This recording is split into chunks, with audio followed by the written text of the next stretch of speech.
étudiants et chers collègues, bonsoir.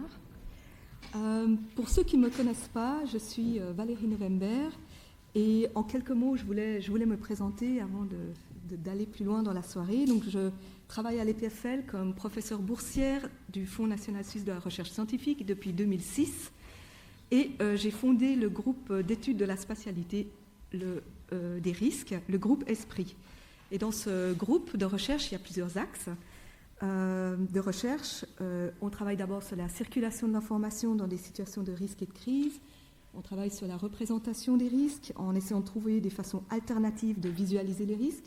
Et on travaille sur les territoires à risque. Qu'est-ce que les risques font faire au territoire et comment le territoire transforme à son tour les risques. Et c'est ce dernier thème qui est au cœur de cette soirée, qui est organisée conjointement par Archizoom, dont je remercie vivement le directeur Cyril Veillon. Et je vais vous introduire en quelques mots la problématique et le livre qui sort aujourd'hui sous le titre « Habiter les territoires à risque », avant de présenter notre conférencier de ce soir. Habitat dégradé, rives inondées, terrains contaminés, de nombreux territoires sont caractérisés par les risques, qu'ils soient sociaux, naturels, industriels, environnementaux, technologiques majeurs, ou qu'ils soient visibles ou invisibles d'ailleurs. Et le tremblement de terre du 11 mars dernier au Japon et ses répercussions, le tsunami et l'accident nucléaire sont venus nous rappeler la fragilité de notre environnement quotidien et la vulnérabilité de nos conditions d'habitat face aux risques.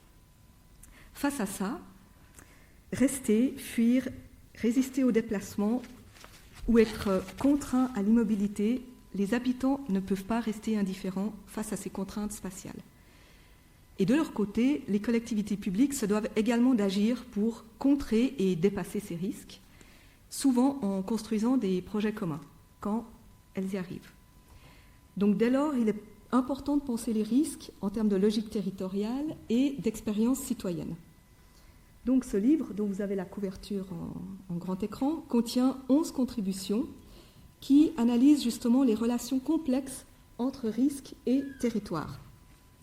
L'originalité de cet ouvrage est double.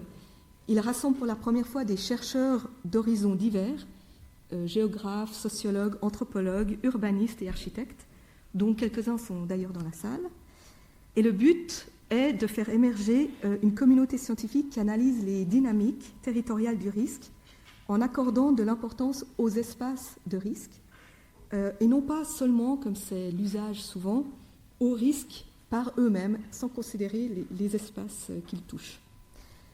Alors que souvent les ouvrages consacrés aux risques se focalisent sur un seul type de risque, les chapitres ici regroupent une diversité de cas d'études portant sur des risques naturels, industriels, sociaux, urbains, etc., dans des pays aussi divers que le Japon, la France, le Venezuela, la Suisse, ou encore la Belgique et l'Angleterre. Ce n'est pas tellement la dispersion géographique qui est importante, mais plutôt les réflexions qui émergent en fait de ces cas d'études, qu'on peut résumer en 3 éléments. Et ça correspond aux 3 parties en fait, de cet ouvrage. Le premier, c'est quand on identifie des risques sur un territoire, les lieux ne seront plus jamais les mêmes. Il y aura des tensions, des mutations et souvent des transformations profondes. Et l'idée de cette première partie est de réfléchir sur les capacités des territoires à absorber ou non des risques et sur les différentes expertises existantes pour les identifier. La seconde partie, elle porte sur le fait qu'une fois que les risques sont identifiés, comment est-ce qu'on passe concrètement aux mesures de redéfinition de ces territoires touchés. Donc cette partie, elle examine plutôt la saisie du risque et ses effets sur les territoires touchés. Elle montre les processus de négociation, souvent longs, entre acteurs, en matière de risques industriels, mais aussi sur les risques d'inondation.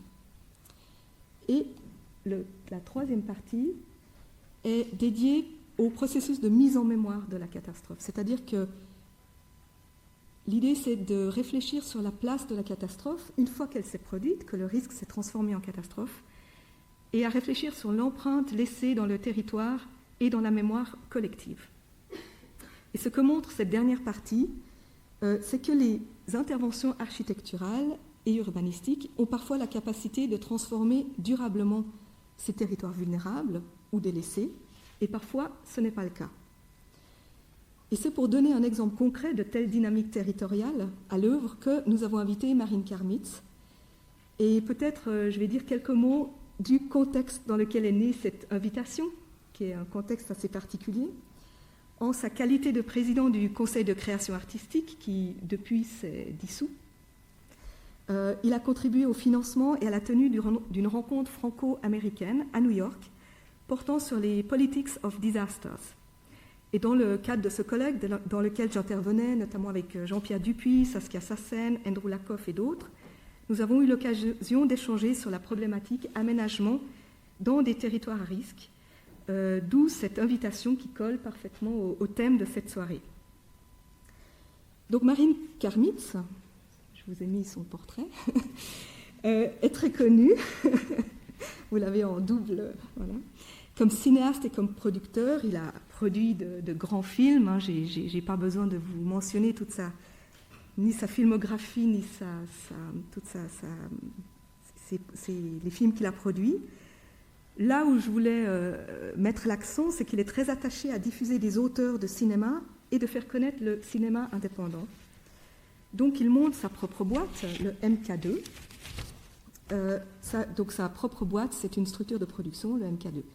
Sa collection compte un nombre important de films, d'artistes et de réalisateurs, primés dans des grands festivals internationaux.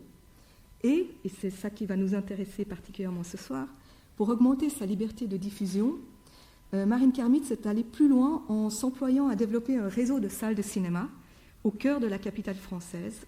Il a fait le choix de s'implanter dans pas n'importe quel quartier, des quartiers périphériques et délaissés, menant une réflexion architecturale, sociale, urbanistique et cinématographique sur le rôle de ces salles dans la cité et dans le rapport qu'elles établissent avec les spectateurs. Donc cette relation transversale entre cinéma et autres modes de création permet de mettre en place de nouveaux lieux de vie, c'est un thème sur lequel il va insister ce soir, des nouveaux lieux de vie à l'identité particulière au même titre que l'œuvre de leur commanditaire.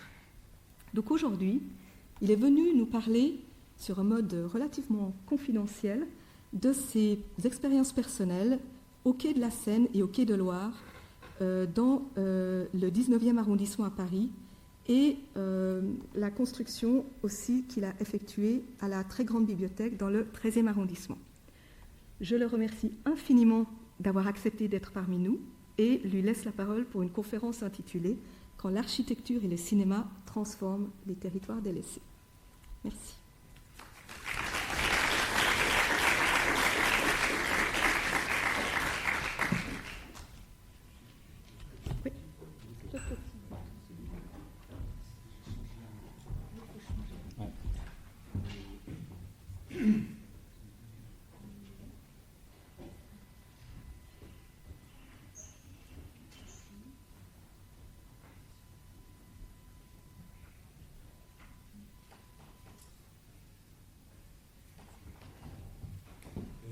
Merci Valérie. Je suis extrêmement heureux d'être parmi vous et d'être dans une école d'architecture, section d'une université. Ça marche pas? C'est parce que j'ai pas appuyé. C'est pour ça.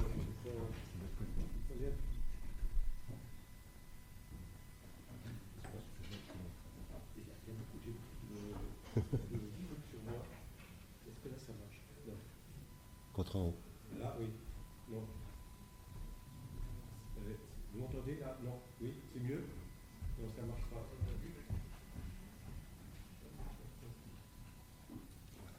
Là, ça devrait marcher très bien. Merci Valérie. Je suis très heureux d'être parmi vous et en particulier dans ce lieu voué à l'architecture et à la réflexion sur les sciences humaines et sociales. Tout d'abord, puisqu'on vient de parler de risque, j'ai abordé un autre type de risque, et cela depuis longtemps, qui était le risque de la barbarie. Et comment combattre la barbarie, en particulier la barbarie produite dans les villes dans les quartiers par des implantations ou la disparition d'implantations qui permettent de créer ou de mettre en place de la cohésion sociale. Je vais vous raconter tout d'abord une petite histoire. J'ai été très marqué par un film quand j'étais moi-même étudiant à l'école de cinéma à l'IDEC. C'était un film de Kurosawa qui s'appelle « Vivre ». Vivre, c'est l'histoire d'un bureaucrate, d'un vieux bureaucrate, entouré de dossiers qu'il n'ouvre jamais, qu'il entasse autour de lui. Et un jour, il y a un groupe de femmes qui vient lui demander d'aménager un petit espace qui était une mare, une espèce de mare au milieu de leur quartier, et d'essayer d'en faire un petit jardin pour leurs enfants. Il oublie le dossier, il découvre qu'il a un cancer et qu'il va mourir, il essaye, il se dit, j'ai pas vécu, il essaye de toutes les expériences possibles et imaginables, et il se rend compte que finalement, peut-être que la meilleure expérience qu'il pourrait avoir, c'est de faire aboutir un dossier. Et il prend ce dossier et il le fait aboutir et il fait ce jardin, ce petit jardin.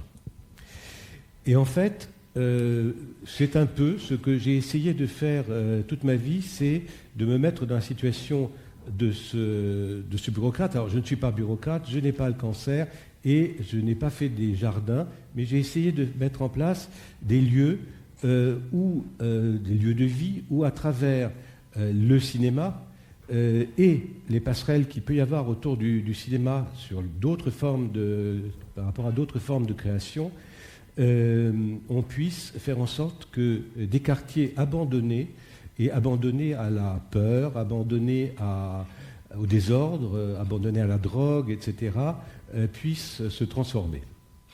Alors, il faut que je revienne un peu sur une donnée historique, et je crois que quand on parle, et puis là je parle, je pense, devant beaucoup d'architectes ou de futurs architectes, il faut comprendre que, évidemment, il y a une histoire des villes, de leur développement et de leur extension. Il s'est trouvé que dans les années 70, donc après 1968, après les événements de mai 68, il y a eu de grandes opérations en France et autour de Paris qui étaient la mise en place de ce qu'on peut appeler des villes nouvelles ou de la grande périphérie qui encerclait Paris. Il y a une couronne, une petite périphérie et il y a une grande périphérie. Et dans cette grande périphérie, on a créé des villes nouvelles, Rosny, Parly 2, Vélizy, etc. On a mis en place ces villes autour de centres commerciaux. Le cœur de la ville était le centre commercial. Et dans ce centre commercial, pour faire marcher le commerce, on a mis en place des salles de cinéma. Et c'était, disons, le lieu, le cœur de la ville, le reste étant des immeubles sans assises dans la rue, sans rue, la plupart du temps, sans commerce de bas d'immeubles, qui est assez caractéristique un peu partout dans le monde. Et pour faire marcher ces salles de cinéma, et de façon délibérée, des circuits de cinéma qui, à l'époque, étaient en train de se regrouper sous forme de circuits. Il y avait des salles indépendantes. Et dans les années 70, il y a eu un regroupement sous forme de circuits. Il y en a un qui s'appelle UGC, l'autre Gaumont-Pâté. Ils ont délibérément éliminé et fait fermer toutes les salles de la petite ceinture, ce qu'on appelle la petite ceinture, la petite périphérie, et des quartiers non centraux de Paris. Il y avait 4 quartiers qui étaient le centre de Paris: l'Opéra, les Champs-Élysées, Montparnasse et le quartier latin.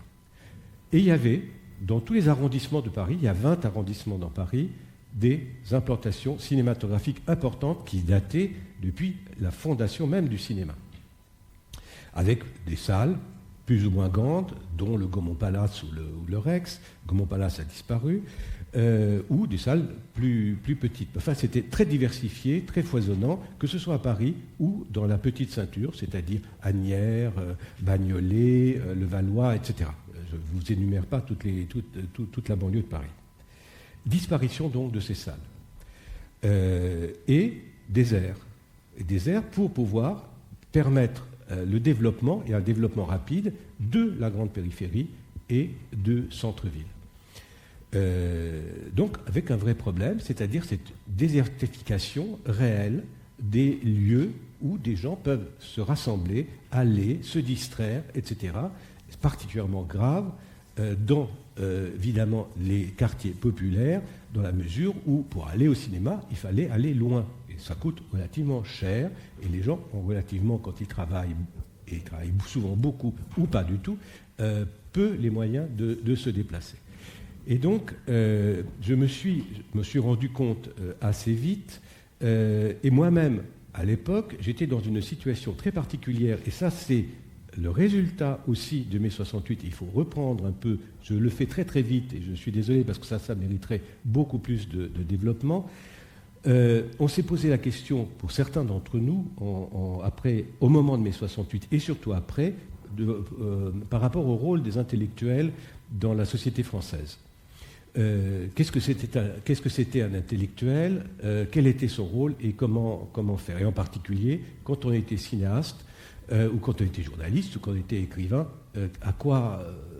qu'est-ce qu'on faisait là, quoi, quel était notre pouvoir, et comment on disposait de ce pouvoir pour permettre à des gens qui n'avaient pas la parole, entre autres, de prendre la parole. Et donc, dans le cadre du cinéma, moi j'ai fait des films. J'ai fait un film qui s'appelle Coup pour coup, et j'ai été mis sur une liste noire parce qu'il en a existé à l'époque, ce film ayant créé des désordres assez considérables en France, puisque c'était l'histoire d'une grève, c'était l'histoire d'une usine de femmes où les femmes n'en pouvaient plus de leurs conditions de travail, faisaient grève, occupaient leur usine et séquestraient leur patron. Et donc ça a été... partout, le film passait, les usines se mettaient en grève, des patrons étaient séquestrés, etc. Vraiment un objet de désordre. Bon. Ne pouvant plus faire de film, je me suis dit, il faut que pour pouvoir faire et continuer à faire du cinéma, je vais essayer de distribuer les films. Et là, je me suis heurté à un problème, c'est d'une part cette mise en réseau et cette disparition des salles, disons, de quartier, et d'autre part, donc disparition du pluralisme, et l'idée qu'il fallait créer des contre-pouvoirs et mettre en place des éléments qui proposaient autre chose que ce qui était proposé officiellement, c'est-à-dire des journaux. Et on a créé le journal Libération, que vous connaissez peut-être, et j'ai mis en place un premier espace à la Bastille, qui à l'époque était un quartier très populaire, c'est devenu depuis un quartier, disons, bobo. C'est un quartier très populaire où il y avait des salles de karaté et des salles pornographiques, et où il n'y avait évidemment pas de salles d'art et d'essai, de films d'art et d'essai, etc. Il y avait deux endroits dans Paris où il y avait une concentration pour ce type de film, c'était le quartier latin et les Champs-Élysées, où il y avait deux versions originales dans Paris. Et j'ai fait des salles en faisant une architecture très particulière, disons très inhabituelle pour les salles de cinéma, et en mélangeant et en réunissant un ensemble d'infrastructures culturelles, c'est-à-dire une librairie. J'étais associé avec un libraire qui a été très important en mai 68, qui était Maspero, une salle, un lieu d'exposition, un lieu de conférence, etc. Tout ça dans un tout petit espace. On a fait 3 salles et tous ces espaces. Et en passant des films en version originale. Et très vite, cette salle est devenue un lieu de contre-pouvoir, d'agitation, de développement d'idées, de confrontation d'idées, etc. Pour donner un exemple, au moment de la mort d'Allende et de la prise de pouvoir de Pinochet au Chili, on a fait un grand hommage au cinéma chilien, mais on a pu réunir dans cette salle tous les artistes plasticiens qui travaillaient, qui étaient exilés ou qui venaient d'arriver en France parce que chassés du Chili, des musiciens, des photographes, des intellectuels, des bouquins qui paraissaient, et évidemment des débats et énormément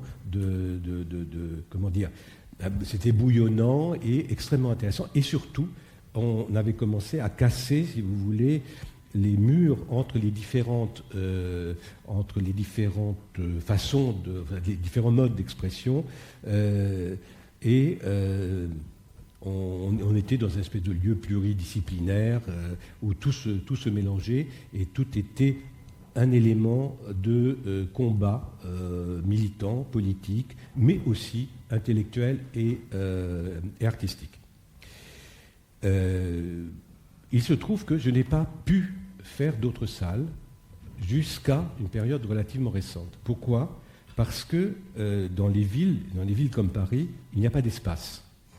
Les espaces sont très très chers et ce qui m'intéressait, c'était évidemment non pas aller dans les centres où les autres étaient, mais d'aller dans les marges, d'aller dans tous les territoires, disons, périphériques. Jusqu'au moment où j'ai trouvé un espace dans un quartier extrêmement en danger, qui était le 19e arrondissement. 19e arrondissement, jusque dans les années 70-75, il y avait 26 salles de cinéma. En très peu de temps, c'est-à-dire dans les années 90, disons 2000, il n'y avait plus de salles du tout. C'est-à-dire le désert absolu. Bon. Une population importante, très importante, 150 000 habitants, 2 cités extrêmement dures, aussi dures que toutes les cités avoisinantes autour de Paris, et un lieu brutalisé, un lieu admirable et brutalisé par une architecture qui avait créé un désordre considérable, qui était la place Stalingrad, où il y a un bâtiment de Nicolas Ledoux, vous connaissez tous, une superbe rotonde de Nicolas Ledoux, et autour de cette rotonde, on a demandé à un architecte qui a construit une espèce de muraille tout autour de cette place, et c'était devenu le haut lieu de la drogue à Paris. C'est-à-dire que toute la drogue, tout le deal de drogue, etc., passait par ce lieu, cette place, cette rotonde, et surtout la muraille ou les bas-fonds, ou je ne sais pas quoi, construits par cet architecte, qui d'ailleurs, au nom du droit d'auteur, a toujours refusé qu'on transforme ce lieu. Donc il a fallu le transformer par l'extérieur. Il fallait prendre les choses autrement. L'auteur se refusant, malgré le désastre, à ce qu'on touche à son œuvre. Je le fais un peu exprès et un peu violemment parce que je pense que là, il y a quelques autres problèmes qui se posent dans le monde, disons, des artistes ou de l'architecture. Et donc, le maire de quartier me fait visiter un entrepôt que vous allez voir, un entrepôt où il y avait rien, c'était un bâtiment en ruine, un vague hangar à bateau sur un quai qui a une caractéristique, c'est un bassin et l'eau est presque à niveau. C'est-à-dire c'est pas du tout l'eau d'une rivière en contrebas du quai, mais l'eau est à niveau au miroir, si vous voulez. Lieu extraordinaire. Je dis, je veux cet endroit, je vais le transformer, je vais faire là des salles de cinéma réclamées par ailleurs par tout le quartier. Je vais vous montrer cet espace. Voilà. Non, c'est pas ça, c'est ça. Voilà. Alors, voilà ici l'espace de la rotonde. Oh, pardon. Je vais y arriver, ne vous inquiétez pas. Voilà, la rotonde, elle est là. Les murs qui ont été créés, c'est autour d'ici de la rotonde. Là, vous avez des quais magnifiques, quai de Seine, quai de Loire. Là, il y avait ce bâtiment. Ce bâtiment est un bâtiment Eiffel de l'exposition coloniale de 1876, je crois. Et il y avait un jumeau qui est là. Tout le reste, ici, c'était un désordre indescriptible, dont des bâtiments qui s'appellent les magasins généraux, qui sont là en pointe, dont l'un a brûlé parce qu'on y a mis le feu, et dans l'autre, il y avait des ateliers d'artistes où tous les artistes étaient en train d'être expulsés. Donc, on prend ce bâtiment, voilà, le lieu, la rotonde, vous l'avez là, dans le fond, là, la rotonde, et vous voyez les structures qui ont été construites autour et qui servent de refuge à tous les dealers. Là, vous avez le bâtiment tel qu'il était, et voilà le bâtiment. Vous l'avez vu de chaque côté, vous avez les structures que vous voyez là. Voilà ce que c'est devenu maintenant. Donc on a transformé ce bâtiment en reprenant, en le sauvant d'ailleurs, parce qu'il était en train de pourrir sur place, de rouiller, et on a mis en place 6 salles de cinéma, 2 restaurants, et on a commencé à faire un travail d'animation absolument considérable. C'était des endroits qui n'étaient pas éclairés, donc on a éclairé énormément, on a travaillé énormément sur la lumière, je vous montrerai les éléments tout à l'heure, pour essayer de combattre la nuit par la lumière. Dans un premier temps, il a fallu combattre la drogue. Alors c'était devenu évidemment très vite un lieu qui servait de cache à tous les pourvoyeurs de drogue. Donc on a systématiquement fait toutes les cuvettes des toilettes, etc., etc. Bref, ça n'a pas été possible que ça devienne un lieu avec beaucoup de prévention. Et très vite, c'est devenu un endroit où sont arrivés des gamins des cités alentours, parce que c'est formidable, il y avait une salle de cinéma, des salles de cinéma, et c'est formidable le cinéma. Alors quand c'est des gamins de 12 ans, quand ils sont tout seuls, ils sont vraiment adorables. En bande, c'est beaucoup plus difficile à gérer. Et on a commencé à gérer, mais très systématiquement, avec l'équipe de la salle, et à faire un travail avec ces gamins. Premièrement, un travail tout simple qui est, on leur a demandé à quelle école ils étaient. Il se trouve qu'ils étaient à l'école Méliès. Alors, on leur a demandé s'ils savaient qui était M. Méliès. Personne ne leur avait expliqué qui était M. Méliès. Donc, ça nous a permis de faire une projection de film de Méliès pour au moins leur expliquer quel était le nom de leur école, qui était le monsieur qui portait ce nom. Puis, peu à peu, il y a eu un travail d'explication, de relation. C'est-à-dire, ils venaient, après leur classe, très systématiquement, voir les gens de l'équipe. Et je me suis dit qu'il fallait que je leur trouve un travail pour leur faire comprendre aussi ce travail que nous faisions. Et donc, c'est vrai que faire travailler des gamins de 12 ans, ce n'est pas très légal. Et donc, je vais trouver un système pour leur faire distribuer des affichettes dans les boutiques autour pour annoncer notre venue. Les rares boutiques qui existaient encore. C'est-à-dire que ce lieu, les gens ne sortaient pas après 8 heures du soir parce qu'ils avaient peur. Hein. Ils étaient terrorisés, ils ne sortaient plus de chez eux. Toutes les boutiques étaient fermées, il n'y avait pas de boutique. Les bistrots étaient en train de fermer. Les appartements ne se vendaient pas. Et la rue était entre les gamins des cités et la drogue. Parfois, évidemment, dans une relation assez étroite.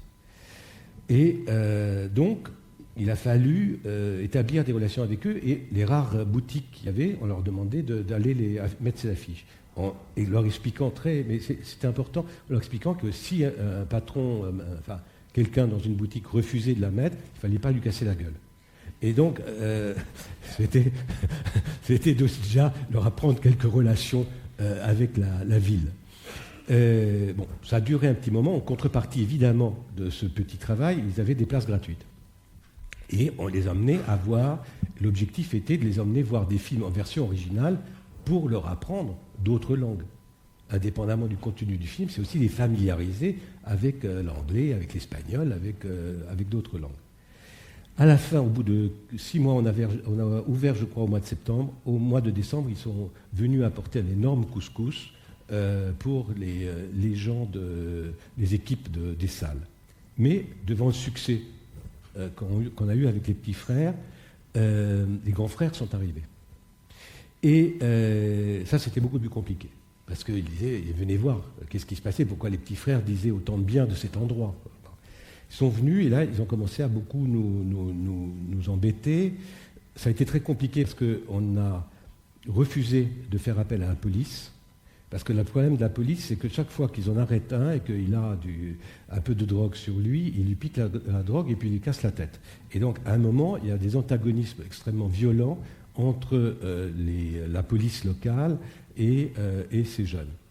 Bref, je vous raconte ça parce que c'est assez important de voir comment, à travers un travail culturel, un travail architectural et un travail de proximité, on finit par limiter peut-être un certain nombre de risques. Pas tous les risques, mais un certain nombre de risques. On en a chopé un, et j'ai eu une discussion un peu vive avec lui. en disant pourquoi est-ce que tu m'emmerdes? C'est important pour vous, architecte. Pourquoi est-ce que tu nous emmerdes? Pourquoi tu viens ici? Pourquoi tu crées du désordre? Pourquoi tu nous empêches de travailler? Tu empêches les spectateurs de venir dans les salles? Et il a eu cette réponse formidable. Il m'a dit parce que c'est trop beau ici. Parce que c'est trop beau. Bon. Et je lui ai répondu, je m'attendais un peu à cette réponse, parce que j'avais eu des remarques un peu autour de ça, et je lui ai répondu, j'ai fait exprès. Et pourquoi j'ai fait exprès? C'est parce que je te respecte. Je te respecte, je suis bien d'accord que tu vis dans un endroit vraiment pourri. Il me dit oui, je vis dans un endroit pourri. Donc moi je te respecte, et j'ai fait ici le mieux possible, par respect pour toi. Mais voilà, maintenant il y a un deal qu'on peut passer, et tu as vraiment 1 minute pour me répondre.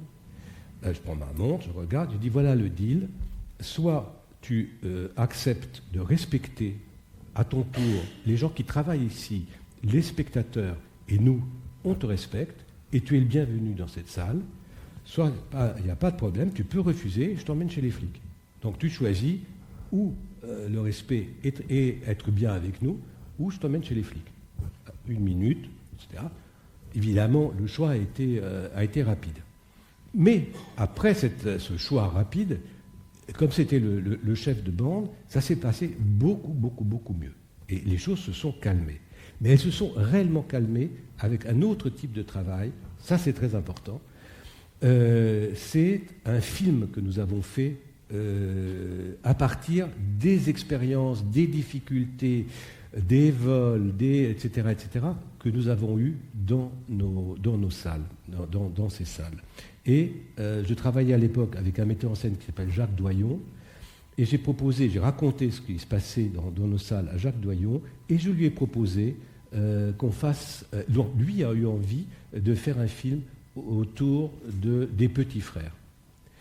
Et film qu'on a tourné en dehors de Paris, dans une cité en dehors de Paris, mais il a utilisé les gamins du 19e, ceux qui étaient venus nous embêter comme acteurs dans ce film. Le film est particulièrement réussi, si vous avez l'occasion de le voir, et ça nous a permis, au moment où quand le film a été terminé, de faire une projection où nous avons amené tous les parents de ces gamins, les gamins, leurs copains, etc., pour voir le film. Et à partir de ça, il se passe quelque chose qui dure depuis 10 ans, c'est-à-dire que nous vivons sous la protection des cités. Nous n'avons pas de tag et nous n'avons pas de vigile. Donc je ne sais pas si vous vous rendez compte ce que ça représente, mais c'est colossal. Et actuellement, il y a dans ces lieux que je vais vous montrer, parce que nous avons fait des salles en face, et je vais vous expliquer aussi comment, par un certain type de fonctionnement, on peut changer complètement un quartier. Nous avons 1 200 000 personnes, spectateurs par an, qui viennent voir des films en version originale, sans vigile et sans tag. Alors, pour une raison très simple, parce que j'ai tagué moi-même. Comme vous pouvez le voir, j'avais ce mur et je l'ai tagué. Bon. Alors, de quoi est-il composé? Parce que les tags sont quand même très précis. Sur la gauche, c'est les mots ils ont écriture automatique personnelle, à gauche. Et sur la partie de droite, c'est des grandes phrases de l'histoire du cinéma, mises en forme par un très grand graphiste qui a fait le journal Libération et qui s'appelle Maggiori. Comme vous allez voir plus tard, les éléments d'éclairage sont extrêmement importants puisque c'est ceux qui nous permettent et qui font que les salles deviennent des éléments extrêmement importants parce que c'est des éléments qui chassent la nuit, qui chassent toute la violence, disons, qu'il peut y avoir dans les nuits dans ce genre de quartier. Donc, je vous montre quelque chose qui est les espaces le café et un espace que vous allez voir, je crois, tout de suite, qui est un autre espace. Voilà ce qu'était cet espace-là, Quai de Loire, avant, cet énorme hangar qui ne servait plus à grand-chose. Vous voyez, on dirait une prison, quoi, hein, dans le quartier, en plein quartier. Les gens, ils avaient ça sous les yeux, une espèce de truc de prison. Voilà. Là, ce que vous voyez au-dessus, c'était l'immeuble occupé par le monde numérique. Là, le grand immeuble, bâtiment moderne. Et, chose très belle, deux sociétés de canaux, de voyage en barque, comme ça, sur les canaux, concurrentes, qu'il a fallu apaiser. Voilà encore une image de cet avant. Voilà on a dû totalement démonter ce bâtiment qui est par ailleurs magnifique pour le préserver et le remettre en état. Et voilà maintenant, vue du quai de Seine, ce que ça donne. Et nous avons mis en place, pour faire le lien entre quai de Seine et quai de Loire, un bateau. Bateau électrique, pouvant accueillir les handicapés, les mères avec les poussettes, etc., les vélos, etc. Ce bateau est une chose très importante, car les gens, pour aller d'un point à l'autre du quartier, étaient obligés de faire le tour par la rotonde. Et donc une zone qui est restée encore très longtemps périlleuse et qui est en train maintenant, les affaires sont en train de se calmer, car elle est occupée maintenant par une boîte, un restaurant, ce qui fait qu'il y a une grande animation autour de cette rotonde. Alors voilà une des salles, et en face, nous avons mis une librairie, cinéma et littérature générale, et livres pour enfants, bistrot. Et donc il y a actuellement 3 bistrots et une grande librairie DVD dans ces 2 espaces. Alors voilà l'image de nuit. À gauche en bleu, à droite c'est plutôt du rouge. Donc on voit mal là-dessus. Un certain nombre d'artistes ont participé à ce travail, dont un très grand designer qui s'appelle Martin Zekeli, qui a fait les caisses que vous allez voir. Ce que vous voyez là, les 2 ronds, ce sont les caisses de Martin, qui par ailleurs a fait pour une autre salle, je vous en parlerai tout à l'heure, une nouvelle conception de fauteuils. Et les 2, ce que vous voyez là, voilà les caisses de Martin. Je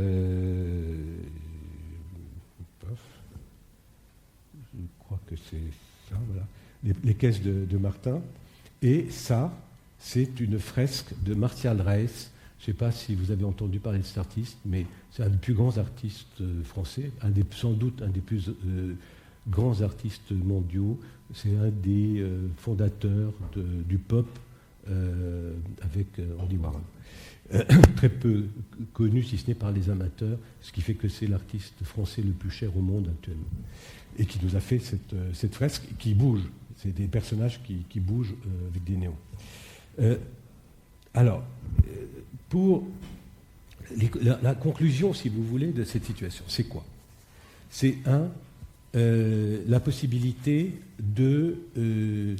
avec le cinéma, avec la culture, mais pas uniquement le cinéma, pas uniquement la culture, en faisant en sorte de décloisonner les fonctionnements, en créant des lieux d'animation très importants, en y mettant des restaurants, en faisant il y a des animations énormes. Par exemple, sur le bateau, il y a des lectures. Le bateau part sur le bassin de la Villette avec des auteurs qui lisent des récits de voyage, etc. On peut réellement transformer un quartier, c'est-à-dire d'une zone particulièrement dangereuse, impossible, où les habitants avaient peur. Les habitants ont retrouvé leur courage, sont redescendus, sont réappropriés la nuit, sont redescendus dans leur ville, dans leur quartier, pas seulement les habitants de ce quartier, puisque c'est des habitants évidemment qui viennent de partout dans Paris, et le quartier a été en 9 ans totalement transformé, puisque c'est devenu malheureusement un des quartiers maintenant des plus chers de Paris, en tout cas cette partie-là est des plus chers de Paris. Tous les promoteurs vendent leurs appartements en disant les cinémas MK2, Quai de Seine, etc. Ça, c'est la partie, disons, peut-être négative de cette affaire. Mais on arrive à faire progresser ces risques très considérables de guerre civile, car on est dans des situations dramatiques. Il y avait un quart de police nuit et jour dans ce place Stalingrad. Le préfet de police à l'époque m'avait demandé de venir le voir pour lui expliquer comment on avait fait, parce qu'il n'était arrivé à rien pendant 10 ans. À rien. Il n'avait pas pu éliminer la drogue. Là, effectivement, il y a encore des problèmes constants. Il faut être constamment sur nos gardes. Il faut faire un travail de prévention permanent. Il faut continuer les dialogues. Mais en même temps, le fait qu'il y ait du monde, qu'il y ait une animation importante, etc., que les gens prennent en charge ces espaces culturels, qu'en particulier les gamins des cités qui se sont passés le mot de génération en génération, parce que les petits frères sont devenus grands, etc., etc., donc il y a une transmission de cette histoire, font que on est, je vous dis, sans vigile. Bon, ça n'existe dans quasiment aucun bâtiment recevant du public actuellement à Paris, quoi. Voilà déjà un premier exemple. Donc en fait, cet exemple et cette situation a été possible grâce à un bâtiment que nous avons remis d'aplomb, un certain type de travail culturel lié à une certaine réflexion politique ou issue d'une réflexion politique qui était celle de l'après-mai 68 et de notre rôle d'intellectuel ou d'artiste. Je l'avais commencé à la Bastille. J'ai mis 20 ans. La Bastille a été ouverte le 1er mai 1974. Là, nous avons ouvert en 2004, je crois. Donc, on a mis 20 ans avant de pouvoir faire un nouvel espace. Et devant le succès de cet espace, on a fait le quai de Loire, mais entre-temps, on a aussi mis en place un autre espace qu'on a construit, cette fois-ci, dans un autre quartier qui était, lui, tout à fait différent, parce que c'est un quartier en construction. C'est une nouvelle ville, disons, c'est le Paris rive gauche. Et c'est tout l'aménagement de cette rive gauche de Paris qui va, disons, du pont d'Austerlitz jusqu'à Ivry, jusqu'au périphérique. Là, il y avait une implantation culturelle très importante qui sont les 4 tours de la grande bibliothèque. Et autour de ces 4 tours, un désert absolu que je vais vous montrer, et qui, voilà, vous avez la Seine, vous avez les 4 tours, et il y avait un espace au pied de ces tours, un rectangle. Voilà les 4 tours. Vous dessinez en rouge. Voilà, il y avait ça. C'était rien. Voilà ce que c'était autour de la grande bibliothèque. Des rails de chemin de fer, la Seine et rien. Un désastre. Voilà. Et ce trou dont personne ne savait que faire. C'est-à-dire, normalement, c'était un trou appartenant à la bibliothèque. Mais comme ils n'avaient plus d'argent pour faire quoi que ce soit, ils ont laissé le trou. Ils ne savaient plus comment le remplir. Et on est venu, on a proposé de reprendre le trou et de faire des salles. Voilà, ça c'était avant, ça c'était les travaux, donc il y a eu évidemment travaux importants. Voilà ce que ça donne après. Alors, quelle était l'idée là ? L'idée c'est qu'entre les 2 tours de la bibliothèque, voilà une, l'autre, il y a 300 mètres de long. Il y a une station de métro qui est là, et ces 300 mètres étaient dans un noir absolu. C'est-à-dire que l'allée du métro à l'autre bout du quartier, que vous voyez là-bas, vous voyez, c'était vraiment relativement dangereux. Donc c'était une coupure nette entre un quartier quand même qui n'est pas très grand, et où il y a une station de métro là, une station de métro là-bas, et les gens prenaient le métro pour aller là-bas parce qu'ils avaient peur de faire ces 300 mètres. Donc l'idée c'était de reprendre il y avait plusieurs envies de ma part. C'était tout d'abord partir, disons, de l'intérieur vers l'extérieur, c'est-à-dire comment éclairer la ville à partir de l'intérieur d'un bâtiment. comment amener de la lumière dans la rue, de façon à ce que les moments où les gens ont peur, c'est-à-dire la nuit, ou la tombée du jour, ou le samedi, ou le dimanche, on puisse avoir des espaces éclairés. Donc, j'ai demandé à l'architecte Jean-Michel Villemotte de faire un espace extrêmement simple, c'est-à-dire comme un studio de cinéma dans lequel on pouvait accrocher des éléments qu'on pouvait démonter ou remonter, etc. Donc c'est un espace vitré, très transparent, parce que la vue est magnifique de chaque côté de cet espace, et à l'intérieur, un certain nombre de principes de travail. La façade du cinéma, que voilà, est en fait l'arrière de l'écran du cinéma. Et pourquoi ? Parce que je tenais beaucoup à ce que les spectateurs sentent réellement leur entrée dans le cinéma, le sentent physiquement. C'est-à-dire, ils passent en fait sous l'écran. Ils passent sous l'écran et la salle, on voit les structures de la salle à nu, posées, suspendues à l'intérieur du bâtiment. L'idée par ailleurs était de bien marquer le fait que le cinéma, ce n'était pas la réalité, c'était virtuel. Et que la relation entre le virtuel et le réel devait se faire par les spectateurs, que ce soit physiquement, en passant sous l'écran et en voyant comment étaient composées les salles, la structure des salles par en dessous, et aussi en rentrant dans les salles, ils rentrent dans le noir, mais en sortant, ils ont des lumières magnifiques, d'une part sur les jardins de la Bibliothèque nationale, que sinon on voit très peu, sur l'autre quai de Seine, et puis sur les collines de la Porte d'Italie. Donc c'est un bâtiment de 200 mètres, et là, ça c'est un écran. Alors, une chose dont je voulais vous parler, c'est que pour les salles de cinéma et l'architecture des salles de cinéma, elle est très codifiée. C'est-à-dire que vous avez des règles comme dans cette salle. Vous ne pouvez pas faire grand-chose si ce n'est le son est pareil partout, l'image est semblable, en tout cas elle est souvent maintenant numérique, mais il y a un endroit sur lequel on peut agir, c'est sur les fauteuils. Parce que personne n'a travaillé, ou peu de gens ont travaillé sur les fauteuils. Et donc, j'ai demandé à Martin Zekeli de penser un fauteuil, et il a fait quelque chose de formidable, parce qu'il a fait un fauteuil pour deux.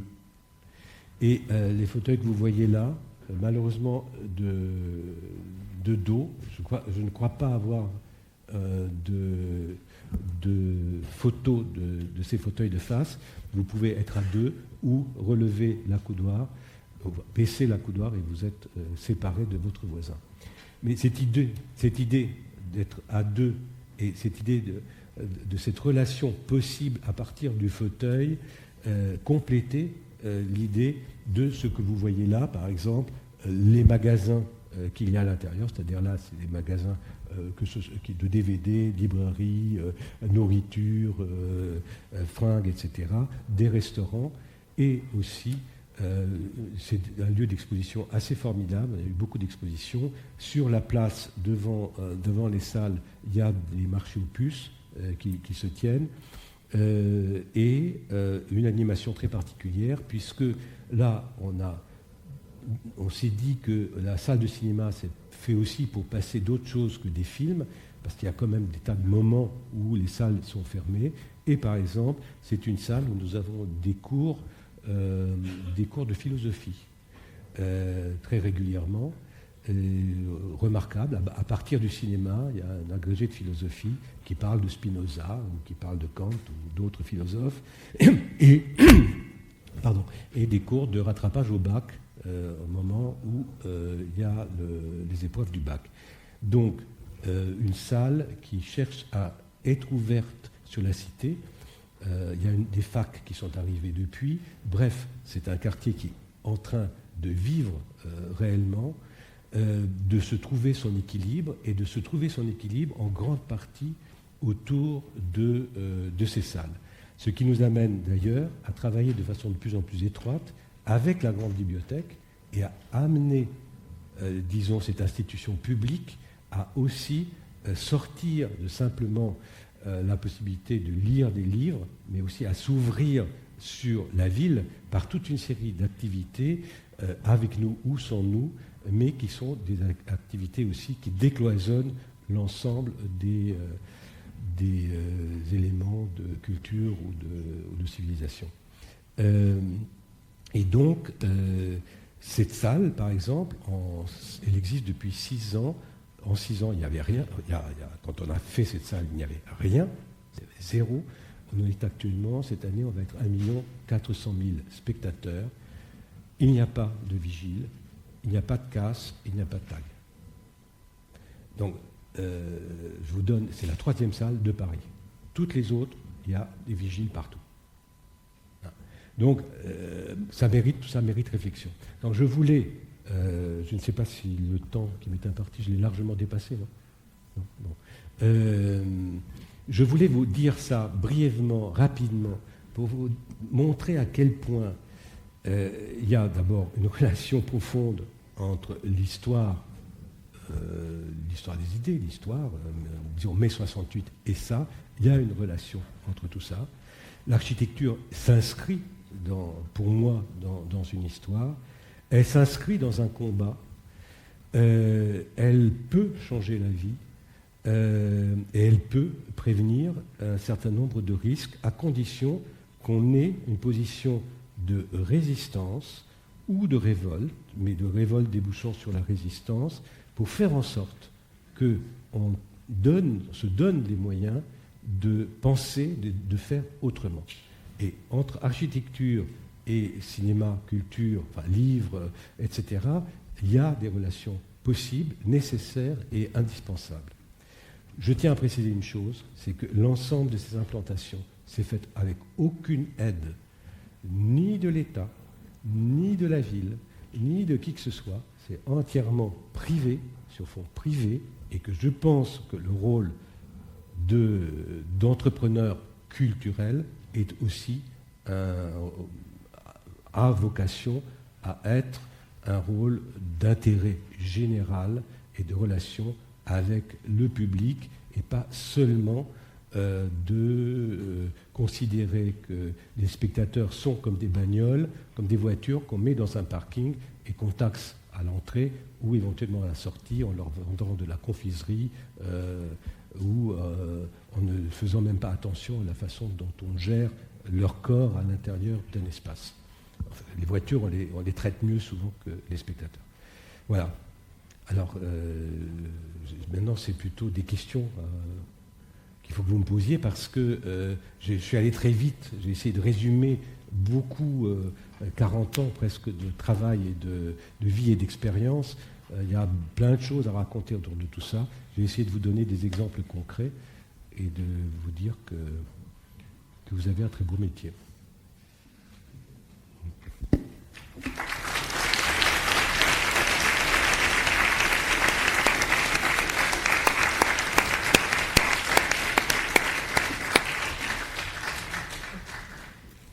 Alors, merci beaucoup, Marine. C'était vraiment extrêmement riche. On a un peu de temps pour des questions. Donc, il y a un micro. Ah, Pierre Fray. J'ai une question toute simple. Pourquoi Jean-Michel Villemotte? Comment s'est organisé le travail avec lui? C'est un architecte qui est peu coté au firmament des architectes dont on parle et dont toutes les réalisations fonctionnent. Alors, c'est un des problèmes de départ. C'est-à-dire que l'aménagement de Paris-Rive-Gauche se fait à travers une société d'économie mixte qui s'appelle la CEMAPA. J'ai acheté ce terrain à la CEMAPA. Et une des conditions posées par la CEMAPA, c'est de choisir parmi 3 architectes. Et dans cette liste d'architectes, il y avait Jean-Michel Villemotte. Donc j'ai plutôt pris Villemotte parce que j'avais des relations de bistrot avec lui. On déjeunait dans le même bistrot. Mais surtout parce que j'avais le sentiment que par rapport aux 2 autres architectes qui étaient sur la liste, qui étaient de très bons architectes, les rapports d'ego allaient être beaucoup plus difficiles. C'est-à-dire que j'essayais de partir d'un certain point de vue, de certaines réflexions sur l'architecture, qui est de se dire, on part de l'intérieur pour aller vers l'extérieur, alors qu'il y a un certain nombre d'architectes, comme vous le savez tous, qui vont de l'extérieur vers l'intérieur. Ça existe dans tous les métiers artistiques, mais là, c'est particulièrement visible, évidemment, puisqu'on l'a sous le nez. Et moi, ce qui m'intéressait, c'était le corps dans l'espace, les spectateurs et leur capacité de fonctionner à l'intérieur de tout ça, et le geste architectural, ma foi, j'essayais qu'il soit le mieux possible, mais il était d'une certaine façon lié à la capacité qu'on avait de traiter de l'intérieur. Voilà le...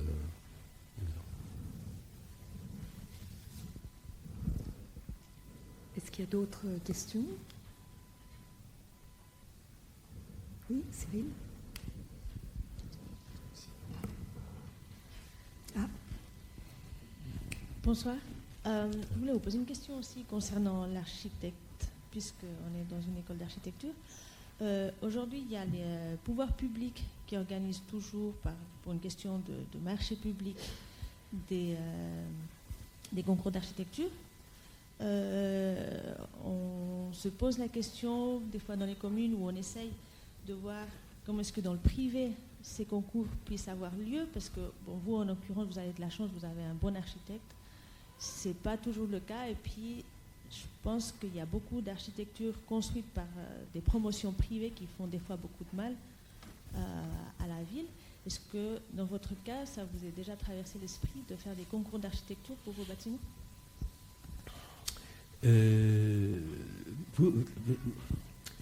Vous posez un vrai problème. Vous posez un vrai problème dans la mesure où je pense qu'il y a quelque chose qui est indispensable dans l'architecture, c'est le maître d'ouvrage, et qu'on oublie assez souvent. C'est-à-dire que, si vous voulez, c'est le même problème en production de films. Le rôle du producteur, il existe. Malheureusement, les 3/4 du temps, 99% du temps, ils n'existent pas parce qu'ils ne font pas leur boulot. C'est-à-dire que si vous voulez, leur rôle qui est à un certain endroit dans la fabrication du film, mais qui est un rôle de, comment vous dire, moi je dis je suis éditeur et marchand de films, c'est-à-dire éditeur c'est aider à mettre au monde, marchand c'est aider à faire en sorte que le bébé vive, si vous voulez, ça va l'accoucheur au pédiatre, hein, en gros si vous voulez un autre exemple. Mais c'est des rôles très précis, c'est des rôles qui impliquent, si vous voulez, même physiquement, les gens. Il y a dans les commandes publiques, entre autres, de mon point de vue, une absence très réelle de maître d'ouvrage. Alors, il y a un concours, mais il n'y a personne derrière.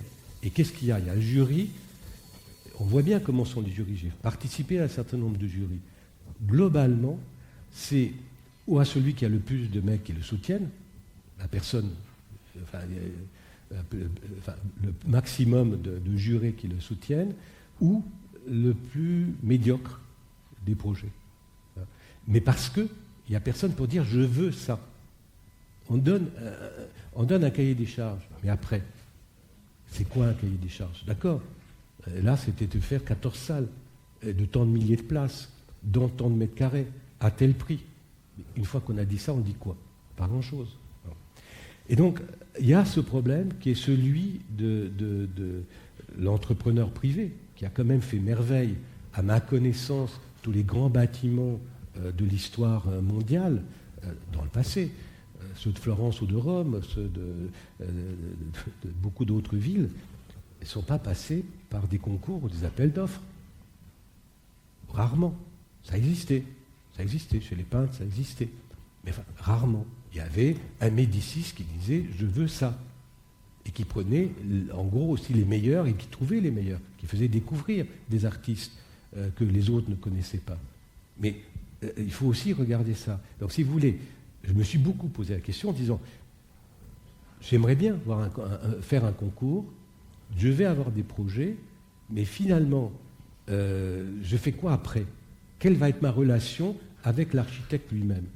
Parce qu'ensuite, il faut se supporter pendant 3 ou 4 ans, et si possible sans incident. Et puis, il y en a beaucoup d'incidents au cours d'un chantier. Surtout quand c'est des architectes qui travaillent dans le monde entier et que vous ne voyez jamais. Et vous êtes obligé de faire l'architecte à leur place. Ça existe aussi. Donc si vous voulez... voilà, mais c'est un problème, je ne vous dis pas que je l'ai résolu. Mais si vous voulez, mon implication personnelle était telle, mes points de vue étaient tellement précis par rapport à ce que je voulais, que je demandais en fait à un architecte d'apporter quelque chose par rapport à ce point de vue de départ. Par exemple, Martin Zecchili a parfaitement compris ça. J'ai travaillé admirablement avec Martin Zecchili. Les gens avec qui j'ai fait la lumière, par exemple la lumière, on a passé des mois à éclairer ces bâtiments, puisqu'il s'agissait d'éclairer de l'intérieur vers l'extérieur.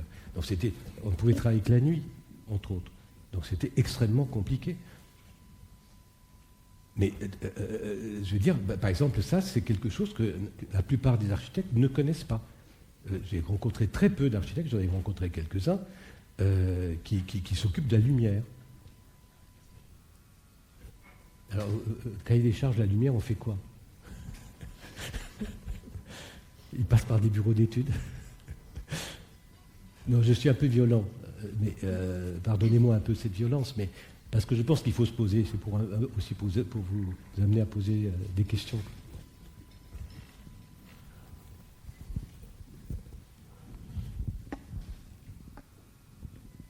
Merci, bonsoir. J'avais une question par rapport au fait, dans les 2 projets que vous avez présentés, surtout on l'a ressenti dans le premier, il y a une énorme composante sociale, même assistance sociale. Est-ce que ces projets sont financés par votre activité commerciale et par le fait de vendre un certain nombre de produits et de distribuer des films, ou est-ce qu'il y a des subventions, il y a une aide, est-ce que c'est ce que je vous disais tout à l'heure, ils sont entièrement financés par les spectateurs. C'est-à-dire que c'est les entrées et le nombre d'entrées qui nous permet de faire tout ça.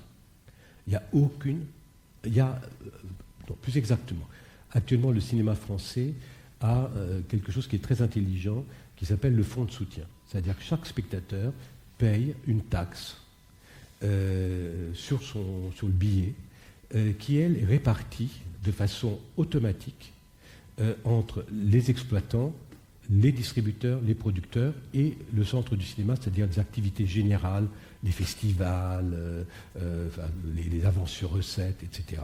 Donc cette réglementation très particulière française fait que les exploitants ont droit, en fonction de leurs recettes, à un retour sur ce que payent les spectateurs, de fait, à cette taxe payée par les spectateurs. Une partie de cette taxe leur revient en fonction du nombre de spectateurs. Bien.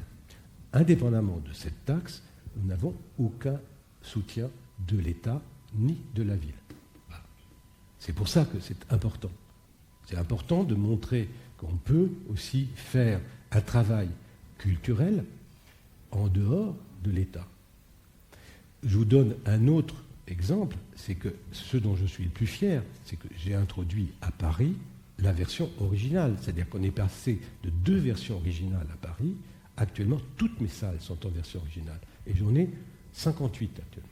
J'en construis 2 autres ici, là, au MK2, plus 2 autres, je pense, à côté, du côté de la Bibliothèque nationale. Donc, on est actuellement avec une 60aine de salles, toutes en version originale. Ça représente 5 millions de spectateurs qui voient des films en lisant des sous-titres. C'est unique au monde. Ça n'existait pas quand j'ai commencé. Ça n'existait pas du tout. Et ça, c'est un travail sur la durée qui est apprendre à lire aux gens. Apprendre à respecter la langue d'origine. Parce que finalement, la plus grosse trahison par rapport à un film, c'est pas le format, c'est pas qu'on le passe en numérique par rapport au 35 mm, c'est de ne pas le passer dans sa langue, de le traduire, et de mettre une langue étrangère dans la bouche de gens qui ne la prononcent pas.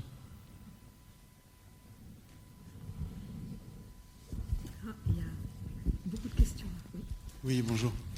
Je ne suis pas architecte, je suis exploitant de cinéma. J'ai écouté attentivement votre historique et je voulais savoir si vous n'aviez pas l'impression que la boucle était bouclée. Ça veut dire qu'on est passé, si je vous ai bien compris, d'une situation où on mettait des cinémas dans des supermarchés dans les années 70 à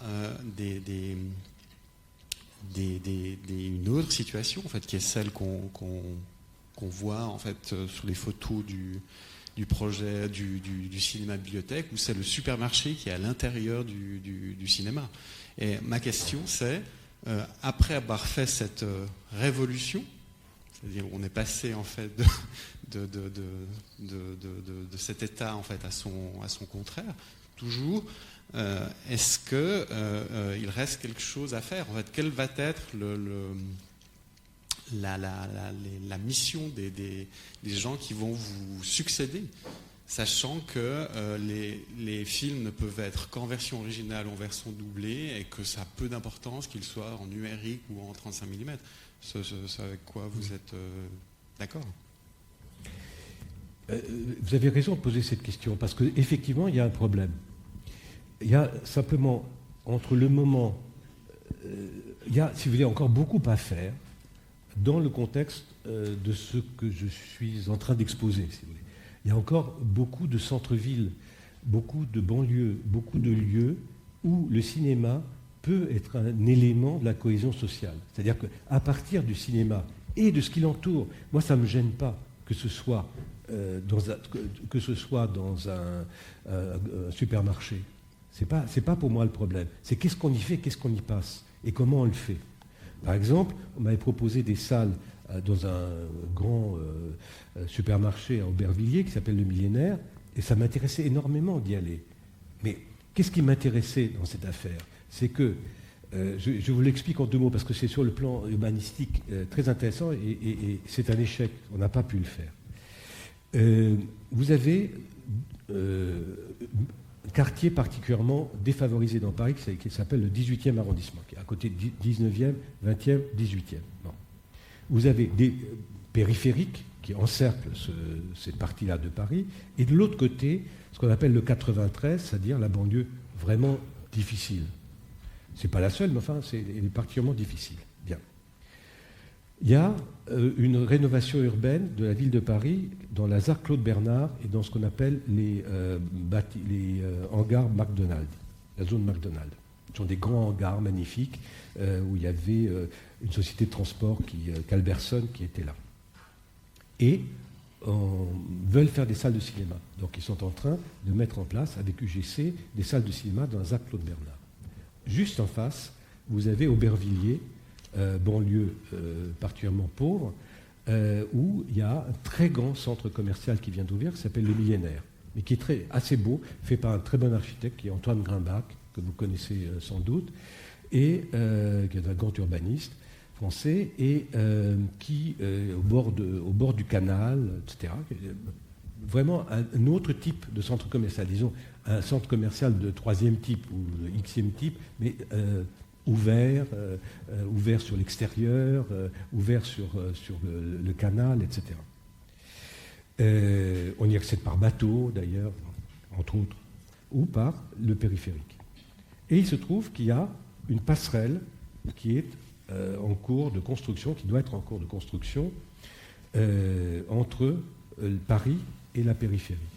Et moi, je me disais, ça va être formidable, on va mettre des salles de cinéma à Paris, des salles de cinéma à Aubervilliers, on aura une vraie passerelle, on va essayer de penser la passerelle avec un petit train ou je ne sais trop quoi pour relier, pour passer au-dessus du périphérique, et la culture, le cinéma, et ce qu'on peut y faire, va renouer et va recréer une unité qui est cassée par le périphérique.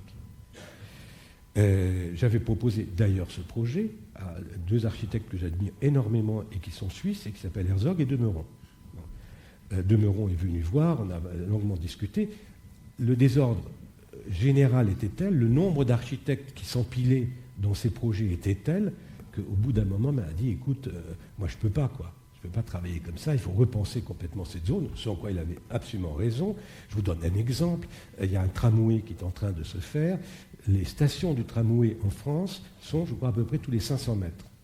Il se trouve que l'arrêt du tramway était à 300 mètres de l'entrée de la salle. J'ai demandé que l'entrée du tramway soit à l'entrée de la salle, parce qu'on ne veut pas de parking. Il y a, à côté, il y a une autoroute. Il y avait au moins besoin d'un tramway.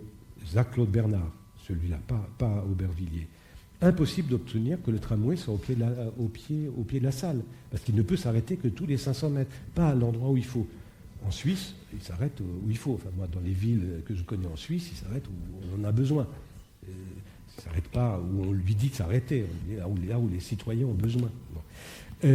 Donc, le projet que nous avions à Aubervilliers a capoté. On ne peut pas le faire.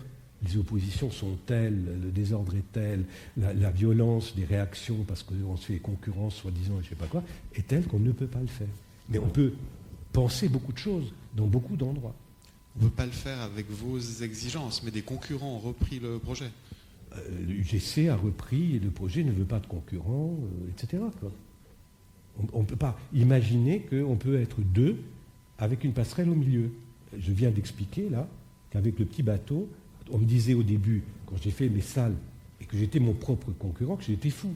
Les banques, elles ne voulaient pas me financer en disant « vous allez tuer les salles d'en face ».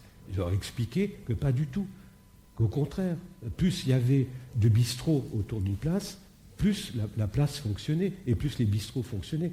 C'est-à-dire on est dans un métier de l'offre.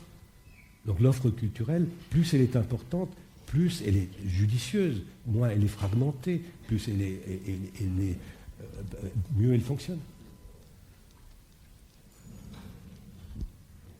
Peut-être une dernière question, puis ensuite on pourra poursuivre autour d'un apéritif qui est servi.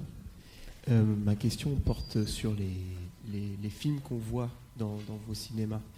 Et moi, ce qui m'étonne, c'est qu'il y a à la fois une valorisation d'un cinéma créatif et en même temps, on assure un rendement économique durable. Et moi, je voulais savoir, quand on gère un tel lieu avec les responsabilités urbaines qu'il implique, quels sont les choix possibles dans ce cadre-là, des films que l'on va montrer et de la liberté créatrice qu'on s'autorise. Et j'aimerais savoir, et du coup ça recoupe ma deuxième question, qui est, est-ce que ce projet aurait été possible dans une autre ville que Paris, qui est une ville cinéphile ? Alors, il y a des choix absolument indispensables, ça c'est très important.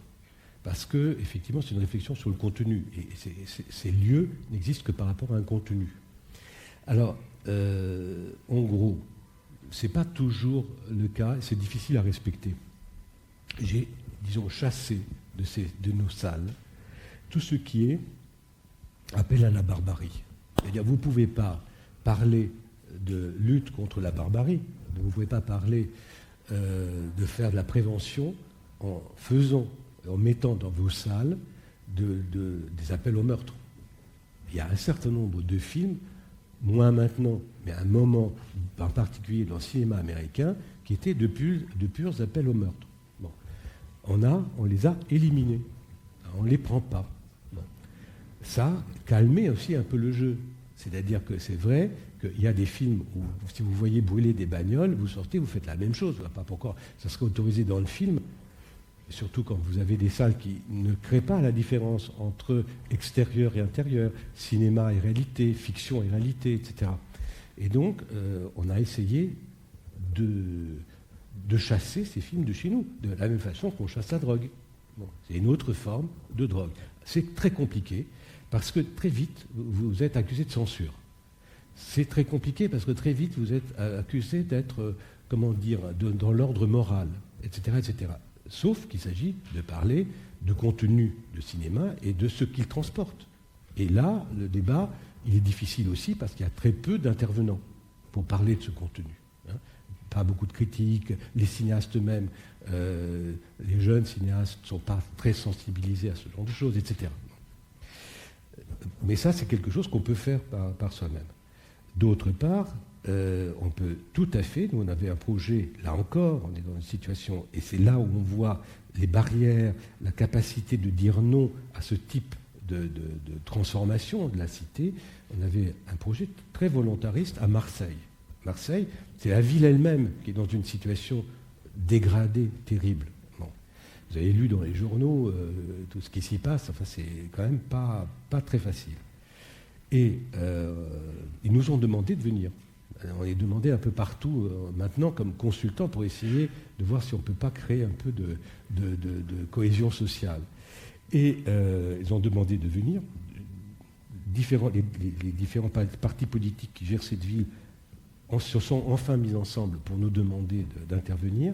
Et on leur a proposé d'intervenir dans un désastre urbain qui est la Canebière. Bon. Canebière, c'est le centre, les Champs-Élysées de Marseille. Vraiment le centre qui est devenu une catastrophe urbaine à la suite d'erreurs considérables d'implantation, d'urbanisme, etc., etc. Et là, de mettre en place, et je vous rejoins, de mettre en place un lieu de vie. Mais pour faire un lieu de vie, ce n'est pas seulement des cinémas, c'est aussi pouvoir mettre des bistrots, une librairie, etc. C'est-à-dire qu'il faut que les gens puissent en fait passer une journée ensemble et à faire autre chose, de façon, si possible, intelligente. Donc c'est là où la distinction est subtile, parce que ce n'est peut-être pas tout à fait le cas dans les grandes surfaces qu'on connaît actuellement. Donc il faut changer aussi, je pense, ces grandes surfaces. D'ailleurs, les grands promoteurs de grandes surfaces, ils ont, je crois, plus ou moins compris. Ils essayent de faire autrement. Mais ils n'y arrivent pas parce qu'au mètre carré de linéaire, c'est difficile. Là, nous, on a délibérément choisi de ne pas respecter la rentabilité au mètre carré linéaire. Donc on a des grands espaces vides. C'est très important, l'espace vide. Et donc, Marseille. Même problème. Qu'est-ce qui se passe à Marseille? Le projet qu'on leur a passé, tout le monde était d'accord, sauf une personne, le responsable des bâtiments de France, l'architecte des bâtiments de France, qui nous a répondu, vous ne pouvez pas faire ça parce que nous voulons de la tuile. À Marseille, il y a de la tuile, donc il faut mettre de la tuile. Et puis d'ailleurs, votre hauteur, elle dépasse de 4 mètres la hauteur légale, etc., etc. Et il a mis tellement de restrictions qu'on dit, mais comment voulez-vous qu'on travaille? On ne peut pas faire de l'architecture dans ces conditions. On ne peut pas faire le nombre de salles dont on a besoin. On ne peut pas mettre les choses qu'on veut. On ne peut pas essayer de faire un lieu qui soit beau. Si vous me demandez de mettre de la tuile, je peux peut-être détourner la tuile et faire la tuile intelligente. Mais quand même, quoi. Mais j'ai besoin de la hauteur. Et pour l'instant, le projet est planté par l'architecte des bâtiments de France. Ah, un autre exemple. D'un côté la concurrence, de l'autre côté les bâtiments de France, et puis il y en a plein d'autres comme ça.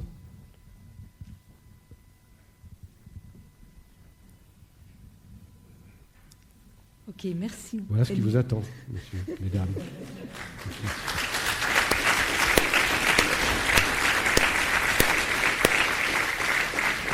Merci beaucoup. Alors, je vous invite à prolonger ces échanges autour d'un verre. Donc, il y a un apéritif qui est servi dans le foyer. Et il y a les livres qui sont aussi en vente. Donc je voulais remercier encore les PPUR pour leur participation à cet événement et Estelle Lépine d'avoir aidé à organiser l'événement. Et évidemment notre conférencier qui a été extraordinaire ce soir. Merci beaucoup.